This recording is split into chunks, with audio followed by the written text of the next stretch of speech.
কবি খেতি যে মই কৰিছিলোঁ, এইয়া অকণমান উঠাব পৰা হ'লে দুটামান উঠাই দিম। এইটো এটা দেখিছে নহয়, ধৰিব নোৱাৰি। এইটো উঠাওঁ।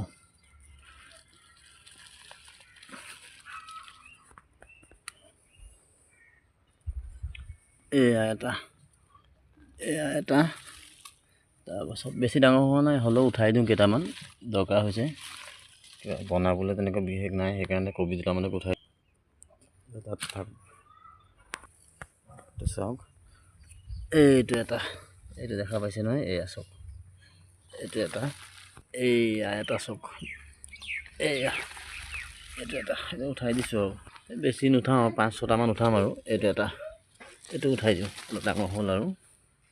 এয়া চাওক, বেছি ডাঙৰ নাই, এইবোৰ ডাঙৰ হোৱা নাই। এইটো এটা উঠালোঁ। এইটো চাওক, দেখিছে নহয়, সেইদিনাখন ৰুইছিলোঁ, এইখিনি হৈ আছে আৰু। এয়া কিছুমান মুৰ্গীয়ে উঘালি পেলালে, বাকীবোৰ এয়া চাওক, ডাঙৰ হৈ যাব। মই সৰুকৈ বনাইছোঁ আৰু।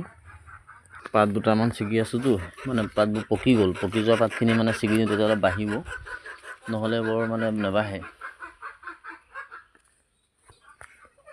6-7টামান হ'ল আৰু, হৈ যাব আমাৰ এসাঁজ ধুনীয়াকৈ হৈ যাব। এইকেইটা বেছি ডাঙৰ হোৱা নাই আৰু, হ'লেও দৰকাৰ কাৰণে উঠাই দিলোঁ আৰু। 6-7টামান হ'ল। এইকেইটা চাওক, 7টা নে 8টা তেনেকৈ আছে আৰু। বহুত ডাঙৰো হোৱা নাই, মিডিয়াম চাইজ। আৰু বেছি ডাঙৰ হ'লেও ভাল হৈ যায় ন, সেইকাৰণে অলপ সৰুতে ছিঙি পেলালোঁ, উঠাই পেলালোঁ।